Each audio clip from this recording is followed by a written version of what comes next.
Hello everybody, sorry if the eye lines are all wrong on this, but I'm trying to get a better resolution on the image, and that means that my auto cue is on a completely different device.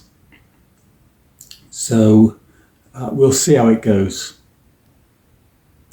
MPs have rejected an Australia-style ban on social media for youngsters aged under 16 after government ministers said they want flexible regulatory powers that could restrict platforms or features later.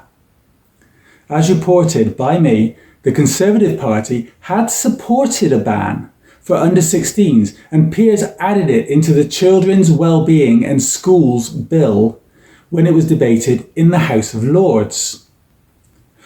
But the government opposed it, and MPs voted 307 to 173 to remove the ban from the bill. The proposed powers would sit with the Science Secretary, currently Liz Kendall, allowing the government to potentially impose age restrictions, disable addictive features like autoplay, regulate chatbots, limit children's use of virtual private networks, and alter the UK's digital consent age. Parliament has essentially said, we won't impose a blanket ban now, but we may give ministers tools to intervene later. Why did the government reject a blanket ban? Well, the Whip line has also reported that tech company lobbyists are dominating government ministers' attitudes to social media. Tech companies have been meeting government ministers at a rate of more than once per day, enjoying high-level political access that dwarfs that of child safety campaigners. Big tech companies strongly oppose blanket bans.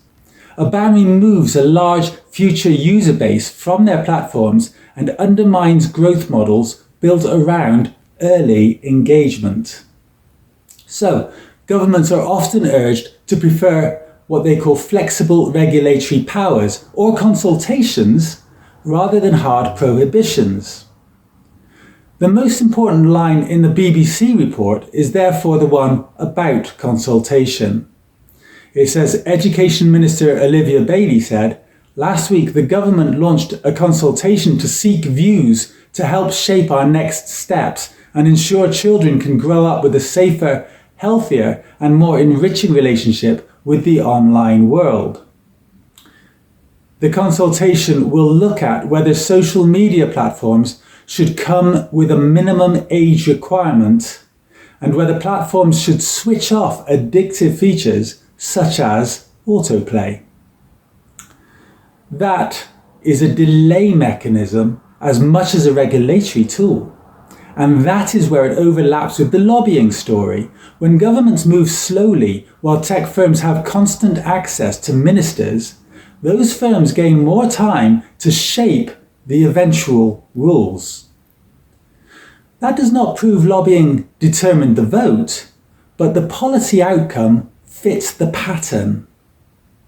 Politically, that leaves three distinct positions emerging.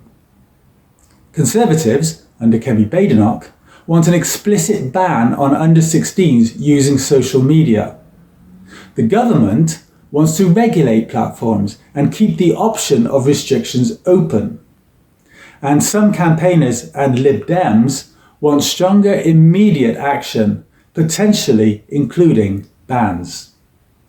The BBC has reported that Hugh Grant supported a ban, but the family of Molly Russell, who took her own life at 14 after viewing harmful content online, said the government should focus on robust enforcement of existing laws. Their involvement, though, shows how emotionally charged the debate remains, especially because Molly Russell's death after exposure to harmful online content became a major turning point in discussions about platform responsibility. The vote shows the UK's political class is still wrestling with whether to ban behaviour or force platforms to change how they operate. Parliament has chosen the second route, at least for now.